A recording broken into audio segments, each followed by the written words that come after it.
اعوذ باللہ من الشیطان الرجیم، بسم اللہ الرحمن الرحیم۔ ہم نے کل جو آیت پڑھی کہ وما قدر اللہ حق قدرہ، تو امید رکھتی ہوں کہ آپ کو بھی فکر ہو رہی ہوگی، کیونکہ مجھے بھی اس آیت کے بعد بڑی فکر ہوتی ہے کہ اللہ نے یہ جمع کے صیغے سے ہی بات کیا کہ تقریباً لوگوں نے اللہ کی قدر نہیں جانی۔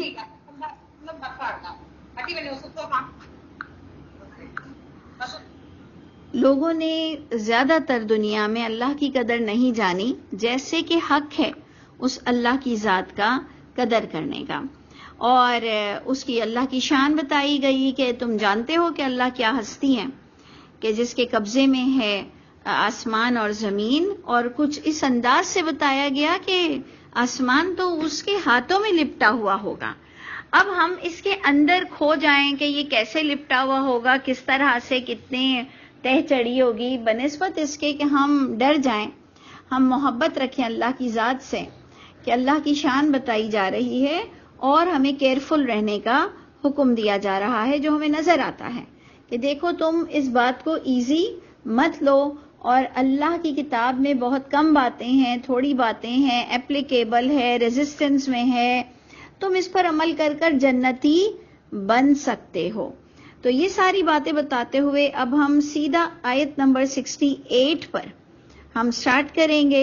68 میں آپ دیکھیں گے کہ قیامت کے برپا ہونے کا سین آ جائے گا، کیونکہ ویسے ہی آ چکا تھا کہ قیامت کے دن زمین اور آسمان جو اللہ کے قبضے میں کس طرح سے ہوگی۔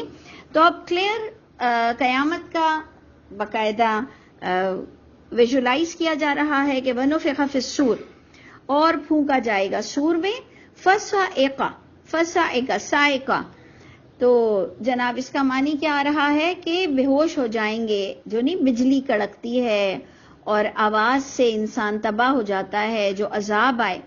تو اس انداز سے اس آیت کو بھی ہم نے سمجھنا ہے کہ جب سور پھونکی جائے گی تو بے ہوش ہو جائیں گے من فی السماوات و من فی الارض، جو بھی زمین میں ہوگا، جو بھی آسمانوں میں ہوگا، سب کے سب بے ہوش ہو جائیں گے، الا من شاء اللہ، سوائے جسے اللہ چاہے۔ ہمارے نزدیک، کم از کم میرے نزدیک، جب میں نے قرآن کو اتنے سالوں میں پڑھا ہے، تو کچھ آیتیں ایسی ہیں جو انسان کو اس کے خاص کانسیپٹ سے ہٹا کر اور کچھ ایسی چیزوں میں الجھا دیتی ہے جس کا علم اس کو اللہ تعالیٰ ہی نے نہیں دیا۔ اللہ تعالیٰ ہی نے اس کو بس یہاں تک بتایا اور اس کے پیچھے ہمیں پڑھنے کا حکم نہیں ملا۔ اب ہم نے اتنے سالوں میں دیکھا کہ ہماری کئی دوستیں ہیں اور کئی ہمارے ایسے کولیگس ہیں جن کے لیے یہ انٹرسٹنگ ٹاپک ہوتا تھا کہ کون بے ہوش نہیں ہوگا اور کسے بے ہوش نہیں کریں گے، وہ الا من شاء اللہ کے پیچھے پڑ جاتے تھے، جبکہ اس کا معنی یوں بھی ہم سمجھ سکتے ہیں کہ سوائے جو چاہا تھا اللہ نے، یعنی تو پھر ہم ماں اور من کے چکر میں پڑیں گے۔ تو بھی میں تو کہتی ہوں کہ ہم نے یہ کہنا ہے کہ ہم تو بے ہوش ہونے والوں میں سے ہیں، اور جو بے ہوش نہیں بھی ہوں گے تو آگے تو بات پڑھو۔ آگے بات یہ ہے کہ جب سور پھونکا جائے گا، پھر جب دوسری سور میں سب کھڑے ہوں گے تو سب کا چٹا پٹا کھولنے کا حکم آ رہا ہے، سب کے اعمال نامے کو سامنے رکھنے کا حکم دیا جا رہا ہے، اور اس کے اعمال کی طرف متوجہ ہونے کا حکم دیا جا رہا ہے۔ تو ہمارے لیے تو اسپیشل بات یہی ہے کہ ہم اس میں دیکھیں کہ کون لوزر ہوگا، کون خسارہ پائے گا اور کون کامیاب لوگوں میں سے ہوگا۔ ہمارا انٹرسٹنگ ٹاپک تو یہ ہونا چاہیے تھا۔ تو اس لیے آپ غور سے دیکھیے کہ یہاں پر وہی دو سور کی اور کنفرمیشن آ گئی، کیونکہ ہم میں سے کئی لوگ ابھی بھی کنفیوز رہتے ہیں کہ کیا واقعی دو سور پھونکی جائے گی؟ تو ہم کہتے ہیں کہ ہاں، سورہ زمر میں بھی اس کی تصدیق آ چکی ہے کہ دو سور پھونکی جائیں گے، ایک میں سب بے ہوش ہوں گے، ختم ہوں گے، دنیا تہس نہس ہوگی، اور دوسری میں سب اٹھیں گے۔ کہا تو اس کے درمیان کیا ہوگا؟ تو ہم نے کہا وہ اللہ نے نہیں بتایا کہ اس کے درمیان کیا ہوگا، کتنے سال نکلیں گے، کتنا عرصہ نکلے گا، کتنے منٹ ہوگا، جو آپ کا اور میرا ٹاپک نہیں ہے، جو اللہ نے ہمیں نہیں بتایا۔ اور سچ بات پوچھیں تو سیریسلی اس میں دیکھیں تو ہمارا لینا دینا بھی نہیں ہے۔ اگر ہمیں اللہ بتا بھی دے کہ اس درمیان کیا ہوگا اور کتنی دیر لگے گی، تو آپ کا کیا کچھ ہے، کچھ پروڈکٹیو پوائنٹ ہے؟ کیونکہ ہمیں پروڈکٹیو چیزیں چاہیے. تو بس ادھر آپ کے کانسیپٹ کو بنانا ہے کہ سب بے ہوش ہوں گے، پھر دوسری سور پھونکی جائے گی، یہ ہم نے سمجھنا ہے. ثم نفخ فیہ اخری، پھر ہم پھونکیں گے، پھر پھونکا جائے گا، نفخ، پھر پھونکا جائے گا اس میں دوسری بار. تو اللہ فرماتے ہیں کہ فَإِذَا هُمْ قیام، بس اس وقت وہ قیام کریں گے، کھڑے ہوں گے، ینظرون، اور ایک دوسرے پر نظر ڈالیں گے اور وہ دیکھ رہے ہوں گے. یہ بات ہمیں بتائی جا رہی ہے کہ پہلی سور اور دوسری سور. اب جناب بڑا ایموشنل، ایک سین پہ سین آتے چلے جا رہے ہیں. اگر آپ سمجھیں تو ایموشنل ہے، آپ سمجھیں تو کچھ بھی نہیں ہے. میرے نزدیک تو بہت سینسیٹیو ایشو ہے، کیونکہ یہ چیزیں اگر میرے دل پر طاری ہو جائے، میں تو بلکہ دعا کرتی ہوں کہ اللہ تعالیٰ مجھے ہر پل یہ سین اور سوچ مجھے عطا فرما دیجئے جو آیت نمبر 69 میں ہے. آپ دیکھیں کتنا ٹریجک ہے کہ وَأَشْرَقَتِ الْأَرْضُ، کہ جگمگا اٹھے گی زمین، بِنُورِ رَبِّهَا، اس کے رب کے، اپنے رب کے نور سے. یعنی کیا سین، کیا ورڈز اللہ نے یوز کر لیا. بڑی سمجھنے والی چیز ہے کہ جگمگا اٹھے گی، چمکے گی زمین اپنے رب کے نور کے ساتھ. کیا چیز ہے، آپ غور کیجئے گا. وَوُضِعَ الْكِتَابُ، تمام کتابیں رکھ دی جائیں گی. یعنی اب کتابیں آپ نے دیکھا کہ قرآن میں 3 طرح سے کتاب ہے. ایک میرے اور آپ کے اعمال نامے، ایک اللہ کی کتاب جو پچھلی کتابوں سے تصدیق کرتی ہوئی الہامی کتاب اور لوح محفوظ کی کتاب، ایک وہ کتاب کا قرآن سے ہمیں ذکر ملتا ہے جس میں اللہ نے اپنے معاملات طے کیے ہوئے ہیں کہ کتنوں کی روحیں ہیں، کتنوں کی نکلنی ہیں، کتنوں کو لینی ہیں، کتنے منرلز ہیں، کتنے کیمیکلز ہیں، کتنے مائنز ہیں، کیا مائننگز ہونی ہے، کیا کچھ ہونا ہے، کتنے درخت، کتنے پودے، کتنے آسمان، کتنی گیلیکسیز میں سٹارز، پلینٹس، واٹ ایور. تو آپ نے دیکھا کہ قرآن میں کتاب یہ ساری چیزیں جب لکھی جاتی ہیں تو جو اس وقت آ رہا ہے کہ باقاعدہ ایک ایڈونچر ہے. اگر آپ غور کیجئے کہ زمین جگمگا اٹھے گی اور سیکنڈ سور پھونکی جائے گی، انسان قیام کرے گا، زمین جگمگائے گی، رکھ دی جائے گی کتاب، اور لائے جائیں گے تمام انبیاء شہداء کی حیثیت سے. دیکھا آپ نے کیا ایڈونچرز ہوں گے. اب اگر ہم چاہیں تو خوش ہوں کہ اللہ کب وہ دن دکھائیں گے آپ، اور اگر ہم چاہیں تو کہیں اللہ یہ کب دن آئے گا، اور کچھ چاہیں تو بے نیازی برتیں گے، دیکھی جائے گی. تو میرے لیے تو یہ بہت سینسیٹیو ایشوز ہیں سارے، اور اللہ مجھے اور آپ کو ہر پل اس کی یاد اور اس کا ویژن ہمارے دماغوں میں قائم و دائم رکھے. اور دیکھیں تو صحیح کہ آخری پوائنٹ کیا آ رہا ہے، وَجِیءَ بِالنَّبِیِّینَ، اور حاضر کیے جائیں گے، لائے جائیں گے تمام انبیاء کرام. ہم نے کبھی سوچا بھی ہے؟ ہم تو کہتے ہیں مرنے والا مر گیا، لیکن ہم نے کبھی سوچا کہ یہ مرنے والا مجھے پھر ملنے والا ہے؟ دیکھیں نا، ہم مسلمان کی بھی حیثیت سے مرنے والے کے لیے سوچتے ہیں چلا گیا، ہائے مر گیا. ہم انبیاء کرام کے لیے بھی سوچتے ہیں کہ ہم آخری نبی پر ایمان رکھتے ہیں اور وہ بھی چلے گئے. کیا یہ والی سوچ بھی ہم جگا سکتے ہیں اپنی جنریشن میں کہ اگر ہم اچھے عمل کریں تو ہماری دوستی ہوگی، ملاقات ہوگی تمام انبیاء کرام سے، تمام نیک لوگوں سے؟ Is it possible? ایک تو ہمیں بچپن سے یہ سکھایا گیا اعمال نامے ہوں گے، قیامت ہوگی، جنت میں جائیں گے، جہنم میں جائیں گے. کیا ہم یہ باتیں بھی سکھا سکتے ہیں کہ تمام انبیاء کرام ایٹ اے ٹائم ان سے ملاقات نصیب ہوگی؟ کیا بڑی بات ہے، میرے لیے کم از کم بہت بڑی بات ہے کہ تمام انبیاء کرام ایک ساتھ میں ملاقات کریں گے. اور اگر ہم اچھے عمل کر لیں، ہم ان کے دوستوں میں سے ہو سکتے ہیں، ہم ان کے قریب محلے میں سے ہو سکتے ہیں. اب اگر آپ کو اس بات پر ہنسی آ رہی ہو تو الگ بات ہے، لیکن مجھے تو یہ بہت ہی سیریس ٹاپک لگتا ہے کہ واقعی سارے سٹینڈرڈ ہوں گے اور انبیاء کرام تو اپنے خاص سٹینڈرڈ پر ہوں گے، لیکن اگر ہم نیک ہو جائیں تو ہمارا کچھ تو آنا جانا ان کے ساتھ رہے گا نا، کچھ تو ملاقات اور بات چیت رہے گی نا. ہمارے لیے تو یہ بہت بڑی بات ہے کہ اللہ کی ملاقات نصیب ہو، اور یہ ساری چیزوں میں ہم چمکتے چہروں کے ساتھ ہوں. کیونکہ آپ نے پچھلی آیت میں پڑھا کہ جنہوں نے تکبر کیا اللہ کے معاملے میں، جنہوں نے ڈرا نہیں، بے نیازی برتی، ان کے چہرے کالے ہوں گے. اور آپ دیکھیں گے کہیں کسی سے ملاقات کا بس سنتے ہیں یا وقت آتا ہے، ہم پہلے اپنی شکل درست کرتے ہیں، ہم پہلے اپنا حلیہ درست کرتے ہیں. تو سوچئے کہ اللہ سے بڑی دعا ہے کہ اللہ تعالیٰ عزت کے ساتھ اٹھنا نصیب فرمائیے گا، اور بہت ہی نیک لوگوں میں ہمارا اٹھنا بیٹھنا کر دیجئے. تو یہ اس وقت ہوگا جب ہم ادھر دنیا میں نیک ہوں گے، اور ہماری واپسی بہت عزت کے ساتھ اگر ہوئی، اگر ہماری واپسی، اگر ہماری موت، اگر ہماری روح عزت کے ساتھ نکلی، تو پھر ہم اللہ کے حوالے ہیں، اور پھر آٹومیٹک ہم نے عزت کے ساتھ اٹھنا ہے. تو اس لیے دیکھیں، اگر ہم پروڈکٹیو پوائنٹ پر رہیں کہ جی دوسری سور کتنے عرصے بعد پھونکی جائے گی، اور جی آخری مرنے والوں کا برزخ کیا ہوگا، تو ان سوالات سے اگر ہم پرہیز کریں تو بہت اچھی بات ہے. ادھر تو بس پوائنٹ یہ ہے کہ اللہ تشریف لائیں گے، اعمال نامے رکھ دیے جائیں گے، انبیاء کرام آئیں گے، والشہداء، اور شہداء آئیں گے، گواہ ہوں گے، اور فیصلہ ہو جائے گا. وَقُضِیَ بَیْنَهُم بِالْحَقِّ، فیصلہ کر دیا جائے گا ان تمام لوگوں کے درمیان بالکل انصاف کے ساتھ، حق کے ساتھ. وَهُمْ لَا يُظْلَمُونَ، اور کسی کے ساتھ کوئی بھی زیادتی، کوئی بھی حق تلفی، کسی کا حق نہیں مارا جائے گا. آپ نے دیکھا کہ ظلم کا معنی ظلم بھی نہیں کیا جائے گا، اور ظلم کا معنی حق تلفی بھی نہیں کی جائے گی.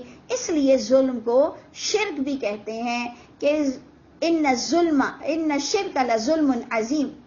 شرک کو ظلم بھی اسی لیے کہا جاتا ہے کہ حق مارا جانا، اللہ کے سٹینڈرڈ پر اللہ کو نہیں رکھنا، نبی کے سٹینڈرڈ پر نبی کو نہیں رکھنا، اور سب گڑبڑ گوٹالا کر دینا. قرآن کو قرآن کے سٹینڈرڈ پر نہیں رکھنا، اور بتانا کہ کتنی وحی ہے اور فلاں ہیں اور کتنے علوم ہیں، اور اس کے علاوہ بھی کئی کتابیں ہوں گی جس سے آپ قرآن کو سمجھیں گے. یہ سب ہم اللہ کی کتاب کی، اللہ کی ذات کی، اللہ کی بات کی حق تلفی کرتے ہیں. جب اللہ کہہ رہے ہیں میں تمہیں قرآن سے قرآن سکھاؤں گا، آپ طنز کر رہے ہیں کہ آپ قرآن سے قرآن کیسے سیکھیں گی. تو بھائی کویسچن ریز کرو، اتنے ہی بڑے ہو، اتنے ہی اچھے ہو، اتنے ہی بڑے سمجھدار ہو، تو کویسچن ریز کرو نا. آؤ ہمارے علم میں اضافہ کرو کہ ہم قرآن سے قرآن کو کیسے سمجھیں گے. تو میرے بھائی ایک کویسچن ریز کرو تو آگے بات چلتی چلی جائے گی. ہو سکتا ہے دوست بن جائیں، ہو سکتا ہے قرآن والے بن جائیں، اور قیامت کے دن ہم سب نیک لوگوں میں شامل ہو جائیں. تو اللہ فرماتے ہیں کہ کسی کے ساتھ کوئی ظلم نہیں ہوگا. وَوُفِّيَتْ كُلُّ نَفْسٍ، اور وفا کا معنی عہد کا پورا کرنا. ہم وفا جو ورڈ اردو میں بھی لیتے ہیں، اور پورا بدلہ مل جائے گا.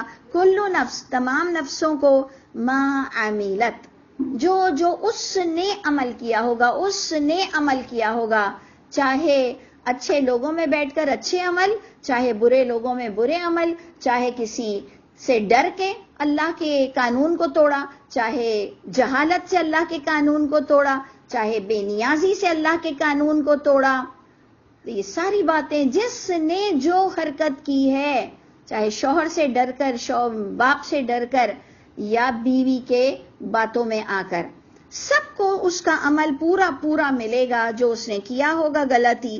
وَهُوَ عَالَمٌ، کیونکہ وہی اللہ وہ اللہ ہی عالم، خوب جانتے ہیں، اسی لیے اسی اللہ نے شفاعت کا منع کیا ہے، کیونکہ عالم اللہ ہیں. سب سے زیادہ علم اللہ ہی کے پاس ہے، اللہ ہی نے ہماری وہ کتاب لکھوائی ہے جو ہم نے عمل کیا، اس لیے کوئی غیر اللہ شفاعت نہیں کر سکتا. تو وہی اللہ خوب جانیں گے بما یفعلون، جو اس نے سوچوں میں بھی کیا ہوگا، جو اس نے ہاتھوں سے بھی کیا ہوگا، یا کم علم رہ کر اس نے اللہ سے بے نیازی برتی ہوگی. کیونکہ ہمارے پاس 3 طرح کے سٹینڈرڈ بہت زیادہ ہیں، یا جاہل لوگ ہیں، یا کسی کے پیچھے اندھوں کی طرح چلتے ہیں، یا جان کر بھی اگنور کرتے ہیں. تو اللہ ہم سب کو ان تمام کیٹیگریز میں سے نہ کرے اور اللہ تعالیٰ ہمیں سچے لوگوں میں سے کر دے. تو دیکھ لیجئے کہ سب کو پورا پورا عمل کا حساب مل جائے گا جو اس نے کیا ہوگا کسی بھی وجہ سے، اور اللہ خوب جانتے ہیں. اب جناب پھر سے ٹریجک سین آپ کے سامنے آ گیا.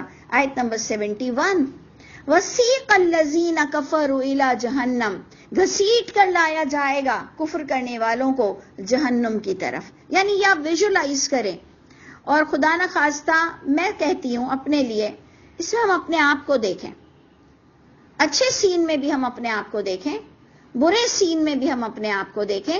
تھوڑی سی دیر سپوز کرنے میں اور سوچنے میں کیا جا رہا ہے، تو دیکھیں کہ کیا فیلنگ آتی ہے. سیق الذین کفروا الی جہنم زمرا، سارے جہنمیوں کو ایک طرف جمع کیا جائے گا اور گھسیٹ کر لایا جائے گا کفر کرنے والوں کو الی جہنم، جہنم کی طرف. زمرا، یہ جو زمر آپ پڑھ رہے ہیں نا، اس کا کوئی خاص معنی نہیں ہے کہ آپ نے سورہ زمر رکھ دیا نام. اس کا ایکچول معنی تھا گروپس میں، پورے جتھے کی شکل میں وہ جی گھسیٹ کر لایا جائے گا کفر کرنے والوں کو. حتی اذا جاؤہا، یہاں تک کہ جب وہ سب پہنچ جائیں گے اس جہنم پر. سوچئے یہ میں کوئی الف لیلا کی داستان نہیں پڑھ رہی، کوئی نونہال یا بچوں کی دنیا نہیں پڑھ رہی جس میں پریوں کے سین ہیں اور کوئی کاف کے سین ہیں. یہ باقاعدہ اللہ کی کتاب ہے کہ جب وہ سب وہاں پہنچ جائیں گے، فتحت ابوابہا، کھول دیے جائیں گے اس جہنم کے دروازے. Now come to the point. وَقَالَ لَهُمْ خَزُنَتُهَا، اور کہیں گے ان جہنمیوں کے لیے داروغہ، ان جہنم کے محافظ، اس جہنم کے. Point to be noted, very important. أَلَمْ يَأْتِكُمْ رُسُلٌ، کیا نہیں آئے تھے تمہارے پاس رسول. سب سے کہیں گے اپنے اپنے وقت کے تمہارے پاس رسول آئے تھے. منکم، جو تم ہی بشر میں سے تھے. یہ بھی اتنی امپورٹنٹ پوائنٹ نہیں ہے جتنی آگے والی بات امپورٹنٹ ہے کہ کیا رسول آئے تھے. اگر مجھ جیسی کہے گی میرے زمانے میں تو نہیں آئے تو ہم بچیں گے نہیں. کہا جائے گا یتلون علیکم آیات ربکم، وہ تلاوت نہیں کرتے تھے تم پر تمہارے رب کی آیتوں سے. وہاں ہم پھنس جائیں گے. ہاں آیتیں تو اللہ نے پریزرو رکھی تھی، آیتوں کی تو حفاظت کا اللہ نے صدا سے وعدہ لیا ہوا ہے. اب جی نبی کو تو ہم ویسے بھی میسنجر کہتے ہیں. نبی کو آپ کیا کہتے ہیں؟ میں تو میسنجر کہتی ہوں کہ وہ ہمارے لیڈر تھے، وہ ہمارے نبی تھے، وہ سلیکٹڈ تھے، وہ بہت نیک تھے، وہ بہادر تھے، وہ سب سے نمٹ سکتے تھے اور بہت ہی بعمل ہوں گے، اس لیے ان کو وحی کے لیے سلیکٹ کیا گیا. لیکن وہ تھے میسنجر. تو جب میسج کو نہیں سنو گے، جب میسج کے تحت نہیں چلو گے، تو میسنجر کو ماننے پر آپ کو کوئی ریوارڈ نہیں ملنے والا، کیونکہ آپ نے ان کے میسج کو ہی نہیں پڑھا. جب آپ اور میں کہتے ہیں کہ اشہد ان محمد، میں شہادت دیتا ہوں کہ محمد عبدہ و رسولہ، کہ وہ عبد بھی تھے، بندے بھی تھے، غلام بھی تھے، اور وہ میسنجر تھے. تو پھر جس نے میسج نہیں پڑھا وہ کون سی عاشقی بتا رہے ہیں، وہ کون سا پیار بتا رہا ہے؟ ڈھونگی ہے وہ. اللہ ہم سب کو ڈھونگی ہونے سے بچا لے، رحم فرمائے اور ہم کو سچا بنائے. تو اس لیے غور کیجئے گا، کوئی نہیں بچ سکے گا، کوئی نہیں بچ سکے گا. کوئی کی ایکسکیوزز کام نہیں آئیں گی جو آپ نے پچھلی آیتوں میں بھی پڑھا کہ تم یہ بھی مت کہنا، تم یہ بھی مت کہنا، تم یہ بھی مت کہنا. میں نے تم پر تمام ایکسکیوزز کو پورا کر دیا ہے. تو اب آپ نے دیکھا کہ سورہ ملک کی طرح یہاں پر بھی محافظ جہنم کے، اور یہ میرے اور آپ کے لیے بڑی پروڈکٹیو پوائنٹ ہے جو اللہ میرے اور آپ کی گرومنگ کر رہے ہیں کہ اب بھی سدھر جاؤ، زندہ ہو، اب بھی سدھر جاؤ، اس منٹ پر تم زندہ ہو. تو اللہ تعالیٰ مجھ کو اور آپ کو معاف کر دے. انشاءاللہ اب ہماری اگلی زندگی، اگلا سیکنڈ اللہ کی کتاب کے تحت گزرے گا انشاءاللہ تعالیٰ. اللہ تعالیٰ پلیز ہمارے سب کے پچھلے گناہوں کو معاف کر دیجئے. ہم اپنی ہر منٹ نئی زندگی کا آغاز کرتے ہیں. یہ اللہ کے بہت احسان ہے کہ اس وقت ہمیں دعا مانگنے کا موقع ملا. اگر اس وقت ہم درس نہیں دے رہے ہوتے تو شاید ایسی دعا نہ مانگتے، کیونکہ اتنے بزی سب چل رہے ہیں. تو یہ اللہ کی رحمت ہے کہ اللہ ہمیں بٹھا دیتے ہیں اور ہم تھوڑی دیر بیٹھ جاتے ہیں. تو اللہ ہم سب کے حق میں اس دعا کو قبول کرے، ہمیں سچا بنائے اور ہمیں ذلیل ہونے سے بچائے. تو دیکھیں جہنمیوں کو کوئی نہیں بچا سکے گا، اور جہنمیوں سے جو کویسچن ہوگا وہ ہمارے لیے پروڈکٹیو ہے کہ کیا تمہارے پاس رسول نہیں آئے تھے جو تم میں سے ہوں؟ یعنی وہ بھی انسان ہی تھے، وہ بھی رول ماڈل تھے، انہوں نے بھی اپنی نفسانی خواہشات کو بڑا کنٹرول میں رکھا ہوا تھا. اس لیے کوئی فضول بات نہ کرو کہ وہ تو رسول تھے، ہم تو بندے. وہ رسول تم ہی میں سے تھے. یتلون علیکم آیات ربکم، یہ لفظ ایکچولی مجھے بڑا بہادر کر دیتے ہیں. پھر میں سمجھتی ہوں کہ انشاءاللہ میرے لیے کوئی دیوار نہیں، مجھے کوئی نہیں روک سکتا، کسی میں انشاءاللہ اتنی طاقت نہیں کہ کوئی مجھے میرے موقف سے ہٹا سکے، کسی میں. اللہ ہم سب پر رحم فرمائے اور ہم سب کو عبرت ہونے سے بچائے اور عمل والا بنائے. یہ ایکچولی آیتیں ہمیں بڑی تندرستی دیتی ہیں. یتلون علیکم آیات ربکم، یعنی ایک تو آیت ہی کی پکڑ ہوگی، یا آیت سے ہی آپ کی پکڑ ہوگی، اور دوسرا یہ کہ اگر میں آیت کے مطابق چل سکتی ہوں تو کوئی مجھے روکنے کی طاقت نہیں رکھتا ہے. تم اپنی اپنی جگہ عمل کرو. مجھے اللہ کی کتاب سے بڑا خوبصورت فیصلہ کرنے کا اللہ نے توفیق دی ہے، اور اللہ اب ہم کو کامیاب کر دیں. تو آپ غور کیجئے گا کہ وہاں پر صرف تلاوت والی آیتیں جو آپ نمازوں میں پڑھتے ہیں، اور پھر نمازوں کے بعد کہتے ہیں غیر مطلوع ہے. تو بابا نمازوں میں حدیثیں پڑھو نا، جاؤ تمہاری غیر مطلوع کو تم نمازوں میں کیوں نہیں پڑھتے ہو؟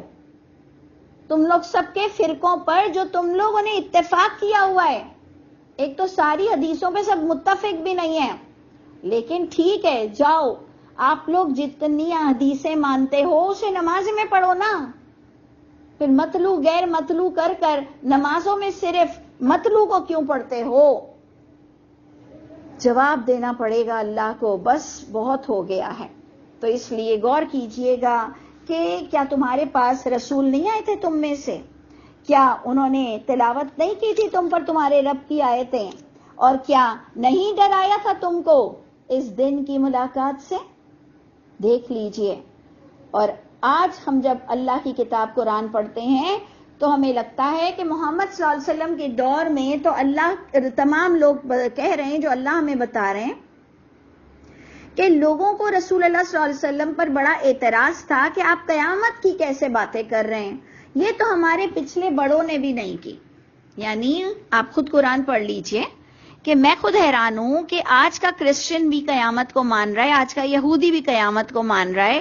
محمد صلی اللہ علیہ وسلم کے دور میں بیت اللہ میں، مکے میں بھی یہ سب لوگ بیٹھے ہوئے تھے، لیکن بیچ میں سے جی اٹھنے کا کانسیپٹ سکپ ہو چکا تھا.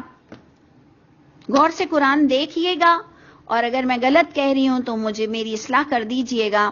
بڑی عجب بات ہے، اس نے بھی ہمیں بڑا بہادر بنایا کہ جب اتنا بڑا کانسیپٹ مس ہو سکتا ہے، اور وہ بھی بیت اللہ کے اندر.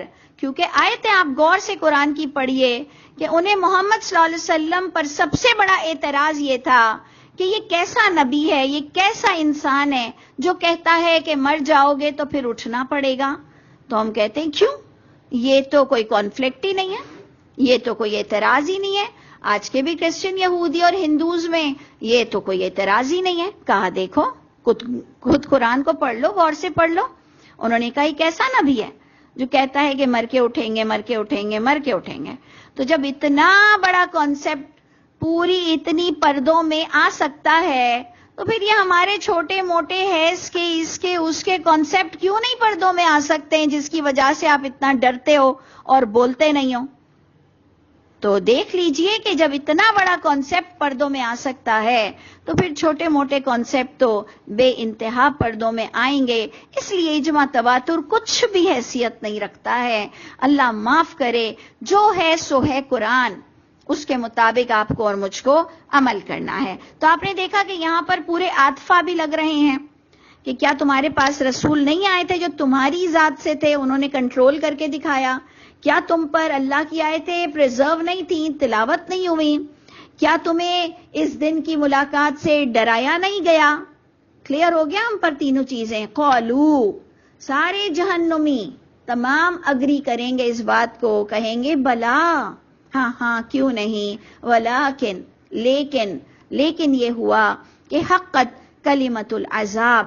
اب اس کو آپ نے فل کرنا ہے، اس کے گیپ کو آپ نے فل کرنا ہے، لیکن حق ہو گئی بات عذاب کی کفر کرنے والوں پر.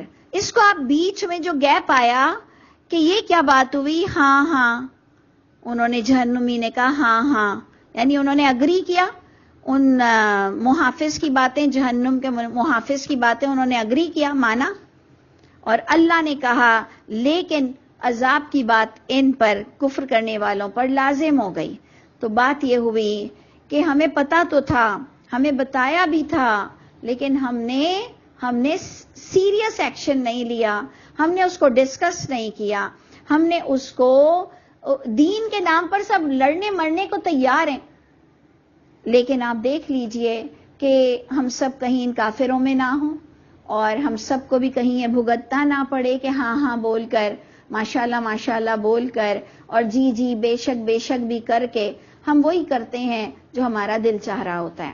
تو پروردگار مجھ کو بھی سچے لوگوں میں سے کر دے، آپ کو بھی. اس کے ساتھ ہم اینڈ کرتے ہیں کہ کہا جائے گا داخل ہو جاؤ، داخل کر دو جہنم کے دروازوں سے جو ہمیشہ رہیں گے وہ اس میں، فبئس مثوى المتکبرین. دیکھیں یہاں پر بھی وہی پوائنٹ آ رہا ہے کہ بہت برا ٹھکانہ ہے تکبر کرنے والوں کا. آپ دیکھ لیجئے کہ کافرین کو متکبر بولا گیا ہے کیونکہ کافر کے اندر ایک تکبر ہے کہ کیا اللہ کی آگ، کیا اللہ، کیا ملاقات، کیا میں برا ہوں، کون سا میں برا ہوں، کون سا مجھے سمجھنا ہے، میں کوئی عالم نہیں ہوں، مجھے اللہ نہیں پکڑیں گے.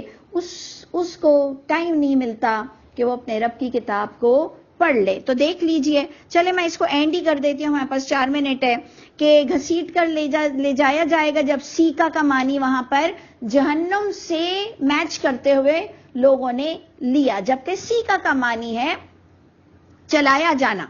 تو اب یہاں جنتیوں کا ذکر آئے گا کہ لے جایا جائے گا ان لوگوں کو. اب یہاں پر بھی آپ نے ایک ورڈ غور کرنا ہے کہ جنتیوں کو متقی کہا جا رہا ہے، اور متقی کا اپوزٹ ہے متکبرین. انڈرسٹینڈ؟ یعنی ایکچولی میری اپنی سیلف اسیسمنٹ اگر میں کروں تو مجھے اچھی بات لگتی ہے کہ متقی یعنی تقوی، اس کو ہر پوائنٹ پر ڈر لگتا ہے کہ میں غلط تو نہیں، میں اوور تو نہیں ہو گیا، میں خوش فہمی کا شکار تو نہیں ہو گیا. تو متقی وہ ہوتا ہے جو ڈرتے ہوئے چلتا ہے اور اپنی بار بار کریکشن اللہ کی کتاب سے کرتا رہتا ہے. تو اللہ فرماتے ہیں جو لوگ ڈرتے تھے، خوف کھاتے تھے، پرہیز کرتے تھے، کانشیس رہتے تھے، انہیں بھی لے جایا جائے گا جنت کی طرف. یہی زمرہ یعنی گروہ کی شکل میں، حتیٰ اذا جاؤہا، جب وہ بھی وہاں پہنچیں گے، وفتحت ابوابہا، اور ان کے لیے بھی جب جنت کے دروازے کھولے جائیں گے، وقال لہم خزنتہا، تو وہاں بھی اس جنت کے محافظ ان سے کہیں گے سلام علیکم، سلام ہو تم جنتیوں پر. یہ بھی دیکھ لیجئے کہ کیا بات اب آپ نے فل کرنی ہے، طبتم. ہمارے پاس توبہ لفظ ہوتا ہے نا، خوشخبری، توبہ، تو توئے والا توبہ، ٹھیک ہے. یہ بھی طبتم یعنی بڑے خوش قسمت رہے تم. فادخلوہا، داخل ہو جاؤ، داخل کر دو ان جنتیوں کو اس جنت میں جو ہمیشہ وہاں رہیں گے. کوئی انسیکیورٹی نہیں، کوئی نکالا نہیں جائے گا، کوئی بھول سے داخل نہیں ہوگا. لیکن آپ نے غور کرنا ہے 2 چیزوں پر. ایک تو ان کو متقی کہا گیا، اور ایک کہا گیا بڑے خوش قسمت رہے. تو خوش قسمت کوئی ماں کے پیٹ سے ہم نہیں نکلتے، نہ بدقسمت نکلتے ہیں، نہ خوش قسمت نکلتے ہیں، بلکہ پھر بھی میں کہوں گی خوش قسمت ہی نکلتے ہیں، کیونکہ میں سمجھتی ہوں ہم جنت ہی لے کر نکلتے ہیں. اللہ نے ہمیں جنت ہی دی ہوتی ہے، اس کے بعد ہم اس کو اپنے اعمال سے ہٹاتے ہیں. کیونکہ اللہ کی پوری چاہت مجھے قرآن سے نظر آ رہی ہے کہ اللہ نے جو مجھ کو اور آپ کو قرآن سے کانشیسنیس دی ہے کہ رب تعالیٰ مجھے جنت میں دیکھنا چاہتے ہیں، اللہ تعالیٰ مجھے جنت میں دیکھنا چاہتے ہیں. تو دیکھیں کہا جائے گا کہ تم بڑے خوش قسمت رہے کہ تم نے اللہ کی دی ہوئی زندگی کی قدر کی، اللہ کی کتاب کی قدر کی، اللہ کے اسٹیٹس کی قدر کی، تم نے حق نہیں مارا. تو پھر اب ادھر جنتی بھی کہیں گے الحمدللہ الذی، تمام تعریف اس ذات پاک کی، صدقنا وعدہ، جس نے اپنا وعدہ سچ کر دیا اور وارث بنایا ہم کو زمین کا، نتبوأ من الجنہ، اور ہم اس طرح سے رہ رہے ہیں، گھوم پھر رہے ہیں جنت میں، حیث نشا، جہاں بھی ہمیں جانے کی آزادی ہے۔ اللہ نے اپنا وعدہ سچ کیا، لیکن جو امپورٹنٹ پوائنٹ ہے وہ کیا ہے؟ فَنِعْمَ أَجْرُ الْعَامِلِينَ۔ یہ مجھ کو اور آپ کو اس پہ فوکس کرنا ہے۔ فَنِعْمَ أَجْرُ الْعَامِلِينَ، یہ عمل کرنے والوں کی جگہ ہے، یہ عمل کرنے والوں کی جگہ ہے۔ ہم مانتے ہیں اللہ کے فضل کے بغیر ہم اس جنت میں نہیں جا سکتے، لیکن فضل بھی تو عمل کرنے والوں پر ہوگا نا۔ ہم مانتے اللہ کا فضل ہے، لیکن فضل بھی تو عمل کی وجہ سے اترے گا۔ اور آخری آیت ہے کہ تم دیکھو گے فرشتوں کو کہ وہ حلقہ بنائے ہوئے ہوں گے عرش کے ارد گرد، وہ تسبیحات بیان کر رہے ہوں گے اپنے رب کی تعریف کی، اور کمپلیٹ ہو جائے گا ان کے درمیان بھی، تمام لوگوں کے درمیان سارے فیصلے حق کے ساتھ ہو جائیں گے، اور پھر قیلا، یہی کہا جائے گا، یہی بات رہے گی کہ الحمدللہ رب العالمین، تمام تعریف اللہ اس ذات پاک کی ہے، وہی پالنے والے ہیں تمام جہانوں کے۔